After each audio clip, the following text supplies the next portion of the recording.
Hello dear student, welcome to our YouTube channel. आज आम पढ़ा विभक्ति चैप्टर जो ओडिया ग्रामर विभक्ति चैप्टर पढ़ा। प्रीवियस क्लास रे आम पढ़ीला कारक। वर्तमान आम डिस्कशन करबा विभक्ति चैप्टर। प्रथम विभक्ति चैप्टर पढ़ा पूर्व आम जाना विभक्ति क्या कहुए, विभक्तिर डेफिनेशन काଣା पहला यहाँ प्रथम आम प्रथम बुझा पड़ा। विभक्ति कहले कौन बुझ, क्रियापद सहित अन्य पद मानकर संपर्क नथिले ताहाको कौन कहुए विभक्ति।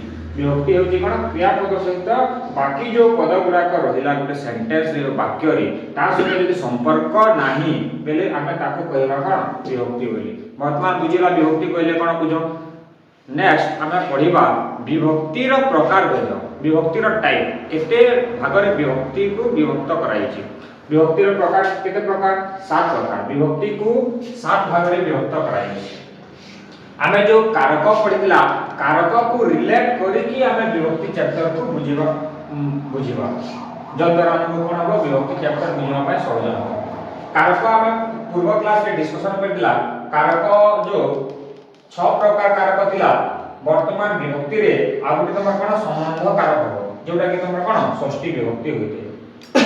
पहले कर्ता कारक रे तमर सदाबली कर्ता कारक क्यों विभक्ति होइते प्रथमा विभक्ति होइते। कर्ता कारक रे प्रथमा विभक्ति होइते एवं प्रथमा विभक्ति जानिबा पय का चिन्ह हला टी टा टे ए मन माने एहा होजे कोन चिन्ह हला।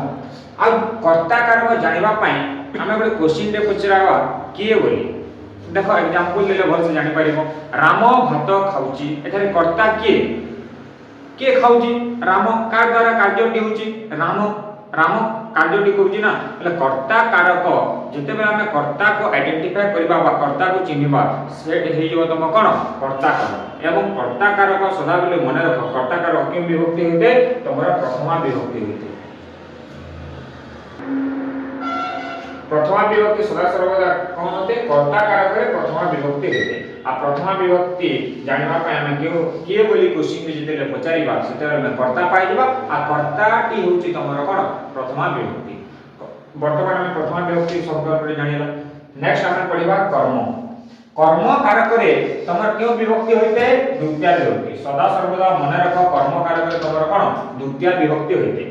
एवं द्वितीय विभक्ति जानिबा पय तार चिन्ह गुडा कहूची कुम कु मानंकु एरा जे तमर कोन चिन्ह। द्वितीय विभक्ति जानिबा पय हमें ए सब चिन्ह जदि गुटे सेंटेंस रे रहिला हमें ताकु जानिबा सा द्वितीय विभक्ति रे जीव बोली।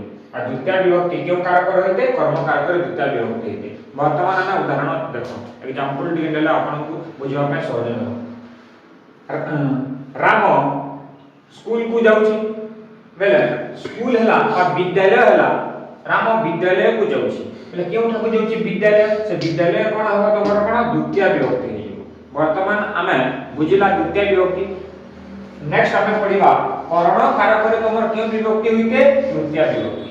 तृतीय विभक्ति सदा सर्वदा कर्ण कारक होइते एवं तृतीय विभक्तिर चिन्ह ए रे द्वारा जा द्वारा कार्यटी हेबा बा जा द्वारा कार्यटी संपादित होइते ताकू कहा जाय कर तृतीय विभक्ति बा कर्ण कारक रे तृतीय विभक्ति होइते। राम साइकिल रे बा साइकिल द्वारा स्कूल को जाउची, का द्वारा कार्यटी हला साइकिल द्वारा बा साइकिल रे व्यायाम द्वारा शरीर सुस्थ रहे। का द्वारा कार्यटी हला बा का द्वारा सुस्थ रहिला व्यायाम द्वारा जा द्वारा कार्यटी संपादित होइते ताहाको हमें कहबा कोन कर्ण कारक। आ कर्ण कारक सदा सर्वदा तृतीय विभक्ति रे होइते। जा द्वारा कार्यटी हेबा से कर्ण कारक। आ कर्ण कारक सदा सर्वदा मन रख तृतीय विभक्ति होइते। वर्तमान में तृतीय विभक्ति संबंध रे जानिला। नेक्स्ट पढिबा चतुर्थ विभक्ति। चतुर्थी विभक्ति सदा सर्वदा संप्रदान कारक रे होइते।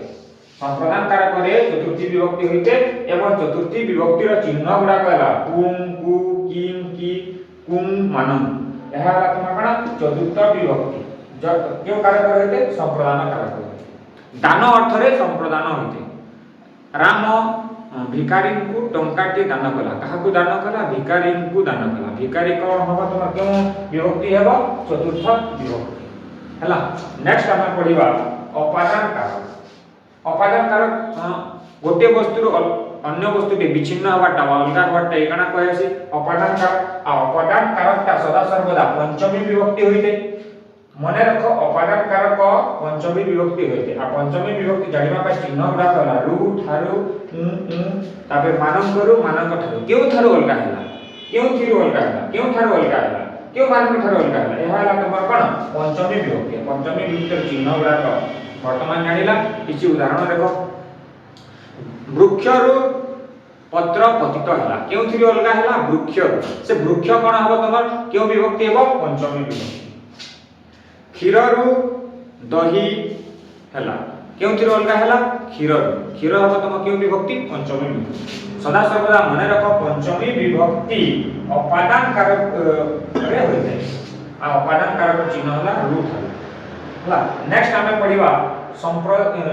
पढिबा संबंध कारक रे सदा सर्वदा तमर केउ विभक्ति होइते षष्ठी विभक्ति षष्ठी बेले कोन संबंध बेले कोन रामंकर पुओ रामंकर कार्प रामंकर षष्ठी विभक्ति जानिबा पय आमे जेते बेले गुटे सेंटेंस रे जो शब्द रे र लागिते ताहाको आमे कहबा कोन षष्ठी विभक्ति होई ताबे देखो दशरथंकर पुत्र हेजन रामचंद्र कार्प दशरथंकर पुओ बेले दशरथ रामंक सहित दशरथंक संबंध रहिछि हला बस आमे जानिबा जो र जो लागिछि दशरथंकर सेटा हबो तम के विभक्ति हबो षष्ठी विभक्ति आ षष्ठी विभक्ति रो चिन्ह रम कर मानंकर एवं षष्ठी विभक्ति क्यों कारक रहिते संबंध कारक रे षष्ठी विभक्ति तमरो रहिते नेक्स्ट हमें पढिबा अधिकरण कारक कहिली अधिकरण कारक केते प्रकार दि प्रकार तमरो केते बेले क्यों थारे स्थान विशेष स्थान अधिकरण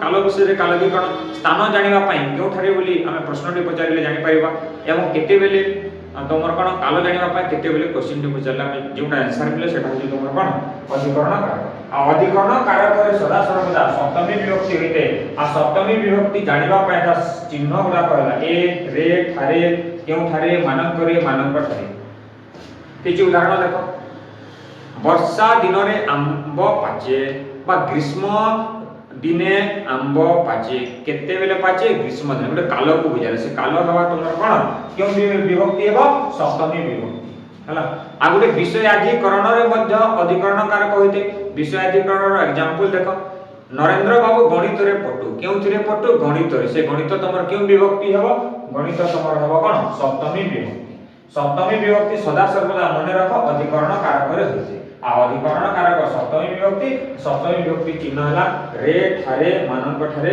मानक वर्तमान हमें थ्योरी पढिला विभक्ति काहाकू कहा जे वर्तमान हमें से विभक्ति चैप्टर थ्योरी एमसीक्यू प्रैक्टिस करिबा हमें जते एमसीक्यू प्रैक्टिस करिबा सेते हमें विभक्ति चैप्टर को बुझिला पड़े जाना पड़िबो प्रथमे देखो राम खाउछि एठारे राम जाके अंडरलाइन कराइछि मतलब राम कोन कर्ता मु प्रथमे कहिदिली कर्ता कारक क्यों विभक्ति होइते प्रथमा विभक्ति होइते तेबे एठा राम जो अंडरलाइन कराइछि राम क्यों विभक्ति हेबो प्रथमा विभक्ति हेबो बुझिला नेक्स्ट सीता द्वारा प्रबंधटी पाठ करागला आमे देखो ऊपरे पढितला राम तो एठारे जानि गला द्वितीय रे सीता द्वारा प्रबंधटी पाठ करागला एठारे तुमर कोन हबो प्रथमा विभक्ति क्योंटा हबो चिन्ह ए जो अंडरलाइन कराइछे ए प्रबंधटी तुमर कोन हबो प्रथमा विभक्ति हेबो मु कहितली शॉर्टकट की तुमको जो टी टा टे थिले कोन होइते तुमर प्रथमा विभक्ति होइते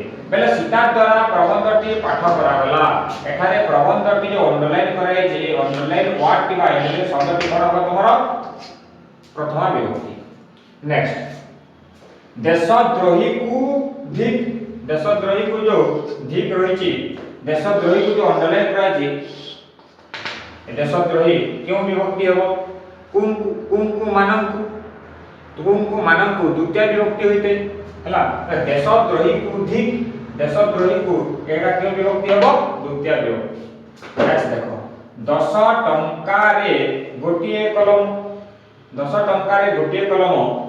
रे किंबा द्वारा थिले क्यों विभक्ति होइते तृतीय विभक्ति होइते आ तृतीय विभक्ति क्यों कारक रे होइते कर्ण कारक रे बेले एठारे 10 टंका रे गोटिए कलम 10 टंका रे तमर क्यों विभक्ति हेबो तृतीय विभक्ति नेक्स्ट देखो पवन धीरे बहुची धीरे ए धीरे तुम कोन हेबो रे कहती रे तम जो शॉर्टकट की पवन धीरे बोची एठारे धीरे तुम क्यों विभक्ति हो तृतीय विभक्ति नेक्स्ट देखो बड़ लोकंकु उत्तर नाही बड़ लोकंकु देखो बड़ लोकंकु उत्तर दियो नहीं देवा अर्थ रे क्यों कारक होइते संप्रदान कारक होइते आ संप्रदान कारक रे क्यों विभक्ति होइते चतुर्थी विभक्ति होइते बेले वर्तमान बड़ लोकंकु काहाकु बड़ लोकंकु ए बड़ लोक जो अंडरलाइन कराई जे अंडरलाइन वर्ड के तुम कोन हबो क्यों विभक्ति हबो चतुर्थी विभक्ति देखो नेक्स्ट मशा को धुआं दियो काहाकु दियो मशा को दियो दान अर्थ रे होची संप्रदान कारक क्यों विभक्ति होते चतुर्थी विभक्ति बेले मशा को तुम क्यों विभक्ति हबो चतुर्थी विभक्ति नेक्स्ट क्वेश्चन देखो गछरु पत्र पडिला मु कहितली तमरो पंचमी विभक्ति रे जोथि अलगा होते बा अपादान कारकटा पंचमी विभक्ति होते केउथि अलगा हला वृक्ष अलगा हला गछरु पत्र पडिला એટલે ગછરु जो अंडरलाइन करा जे अंडरलाइन वर्ड के तमरो केउ विभक्ति हेबो पंचमी विभक्ति 10 नंबर क्वेश्चन देखो नदीर जल र लागितले केउ संबंध रहिछि ए नदीर जल सहित संबंध अछि केउथि जल नदीर जो र वर्ड टा जो लागिछि शॉर्टकट की जो र रहिछि ए र टा तमर केउ विभक्ति रे र लागिथे षष्ठी विभक्ति नदीर बा अंडरलाइन वर्ड के तमर केउ विभक्ति हेबो षष्ठी गुरु को उपदेश कहार उपदेश ए उपदेश ओ गुरु को सहित संबंध रहिछि तेनो एटा